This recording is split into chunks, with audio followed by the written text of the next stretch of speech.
दोस्तों, पिछले 8 सालों में ऐसा पहली बार हो रहा है कि भारतीय जनता पार्टी की कांग्रेस पार्टी पर किया हर हमला बेकार जा रहा है। इसमें सबसे बड़ी गलती बीजेपी के टॉप नेतृत्व की तो है ही, परंतु इस मामले में राहुल गांधी की राजनीति को भी कम नहीं आंकना होगा, क्योंकि जिस तरीके से राहुल गांधी के नेतृत्व में कांग्रेस की भारत जोड़ो यात्रा चल रही है, यह बेहद काबिल तारीफ है। बरसों बाद यह पहला मौका है जब भारतीय जनता पार्टी को अपने ही बयानों से फजीहत का सामना करना पड़ रहा है, और यही कुछ एक बार फिर से भारतीय जनता पार्टी को झेलना पड़ेगा, क्योंकि बीजेपी के अपरिपक्व कार्यकर्ताओं ने एक बार फिर से अपने और अपनी पार्टी की फजीहत की रूपरेखा तैयार कर ली है। जी हाँ, इसकी पटकथा लिखी है बीजेपी कार्यकर्ता प्रीति गांधी ने। दोस्तों, आपको बता दें कि प्रीति गांधी कोई आम भारतीय जनता पार्टी की कार्यकर्ता नहीं है, बल्कि उन्हें मोदी जी का आशीर्वाद प्राप्त है। आप तमाम तस्वीर में देख सकते हैं कि किस तरीके से मोदी जी कितने करीब हैं प्रीति गांधी के। और दोस्तों, ऐसा तो हो ही नहीं सकता ना, बिना सत्ताधारी पार्टी के शीर्ष नेतृत्व के हौसला दिए बिना प्रमुख विपक्षी पार्टी कांग्रेस पार्टी के दिग्गज नेता राहुल गांधी को निशाना बना सके, वह भी इतनी घिनौनी तरीके से। इतनी साहस कहाँ से आती है? और सबसे बड़ी बात तो यह है ना कि एक महिला होते हुए दूसरी महिला के बारे में इतनी घिनौनी गंदी बातें कैसे कर लेती है। खैर, जो भी हो, प्रीति गांधी ने ट्विटर पर लिखा, following the foot steps of his great grandfather. अब इसका मतलब समझिए। बीजेपी कार्यकर्ता प्रीति गांधी कहना चाहती है कि राहुल गांधी अपने परदादा के रास्ते पर। जाहिर सी बात है, प्रीति गांधी प्रथम प्रधानमंत्री नेहरू जी को निशाना बनाना चाह रही थी।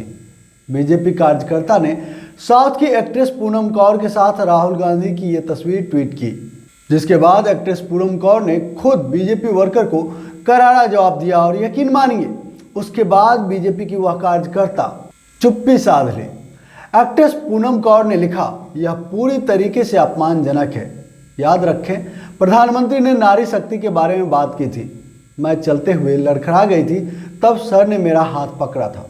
दोस्तों, जैसा कि आप सभी जानते हैं कि कांग्रेस की भारत जोड़ो यात्रा चल रही है। यह केरल से तेलंगाना पहुंच चुकी है। यात्रा के दौरान कई तस्वीरें वायरल भी हुई। 29 अक्टूबर को भी एक तस्वीर वायरल हुई थी, राहुल गांधी और south Indian actress Poonam Kaur की। इस फोटो में राहुल गांधी और पूनम कौर एक दूसरे का हाथ पकड़ा हुआ है। फोटो वायरल होने के बाद बीजेपी और कांग्रेस समर्थक सोशल मीडिया पर एक दूसरे की आलोचना करने लगे। दोनों पार्टी के कार्यकर्ता कोई सपोर्ट में तो कोई मजे लेने के लिए मीम्स बनाने लगे। यह फोटो अपने परदादा के रास्ते पर कैप्शन देते हुए बीजेपी कार्यकर्ता प्रीति गांधी ने अपने ट्विटर हैंडल पर ट्वीट किया। ट्वीट वायरल हो गया। लोग ढूंढने लगे कि आखिर यह महिला है कौन। जिन्हें मालूम था अपने अपने हिसाब से लिखने लगे, जिसके बाद पूनम कौर ने खुद से मोर्चा संभाला। पूनम ने प्रीति के ही ट्वीट को रीट्वीट करते हुए लिखा, यह पूरी तरीके से अपमानजनक है। याद रखें, प्रधानमंत्री ने नारी शक्ति के बारे में बात की थी। मैं चलते हुए लड़खड़ा गई थी, तब सर ने मेरा हाथ पकड़ा। दोस्तों, आपको बताऊं कि इससे पहले भारत जोड़ो यात्रा से संबंधित कई तस्वीरें वायरल हुई है। पिछले दिनों राहुल गांधी और सोनिया गांधी की भी एक तस्वीर वायरल हुई थी, जिसमें राहुल गांधी अपनी माता सोनिया गांधी के जूते के फीते बांधते दिखाई दे रहे थे। यही नहीं, राहुल गांधी अपनी यात्रा के दौरान कई बार सुर्खियों में आ चुके हैं, कभी अपनी टी शर्ट की कीमत को लेकर, तो कभी महंगे जूते को लेकर, और कभी सनस्क्रीन को लेकर। एक बार तो उनकी दाढ़ी भी मुद्दा बन गई। हालांकि हर बार भारतीय जनता पार्टी उन्हें घेरने में अनेकों अनेक गलतियां की, और इसका खामियाजा हुआ कि हर बार उन्हें मुंह की खानी पड़ी। इसका मुख्य कारण एक ही है, भाजपाइयों का अपने विरोधियों पर बिलो द बेल्ट हमला करना, या फिर विरोधी पार्टी के नेताओं के चरित्र हनन कर सार्वजनिक रूप से अपनी ओछी मानसिकता का परिचय देना।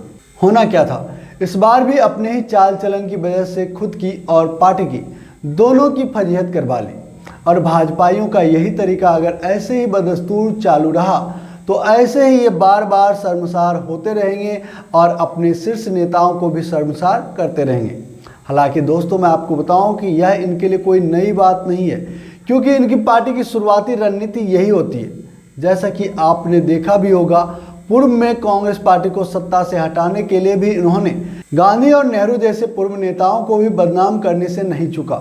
इनके पास आज देश की सारी मशीनरी है जिसका इस्तेमाल करके यह अपनी किसी भी बात को देश के एक एक व्यक्ति तक पहुंचा देते हैं, चाहे वह घिनौनी झूठ ही क्यों ना हो। इसी का खामियाजा आज भारतवर्ष को चुकाना पड़ रहा है। हमारे देश के ऐतिहासिक सच झुठलाए जा रहे हैं और संघ की झूठी इतिहास को थोपी जा रही है। नए युवा जो हमारे देश के सच्चे इतिहास से दूर हैं, वह इनके झूठे इतिहास पर आंख बंद करके भरोसा भी करते हैं और मौजूदा समय में तो कोई सच या झूठ को परखने की जहमत भी उठाना नहीं चाहता, क्योंकि सब कुछ धार्मिक लवादे में पैक करके दिया जा रहा है। अब सोचिए, बार बार राहुल गांधी या फिर नेहरू और राष्ट्रपिता महात्मा गांधी के तस्वीर के साथ अलग अलग लड़कियों का फोटो चिपकाकर ये लोग वायरल करते हैं ताकि लोगों को कांग्रेस से नफरत जो है वह बनी रहे और उसके आका राज करते रहे। यह देश के लिए बेहद डरावना है। युवाओं को एक रणनीति के तहत ऐतिहासिक सच से दूर किया जा रहा है और मनगढ़ंत इतिहास उसे चिपकाया जा रहा है, और ऐसा पिछले 8 सालों से लगातार चल रहा है। दोस्तों, इस टॉपिक पर इतना ही। अगर हमारी बातें आपको सच लगी, वीडियो को लाइक कीजिए, शेयर जरूर कीजिए, और जो दोस्त पहली बार हमारे चैनल पर आए, आपसे निवेदन है हमारे चैनल को सब्सक्राइब कर ले और घंटी के बटन को जोर दबा दें ताकि हमारा हर एक वीडियो सबसे पहले आपको मिले। जय हिंद, जय भारत, जय संविधान।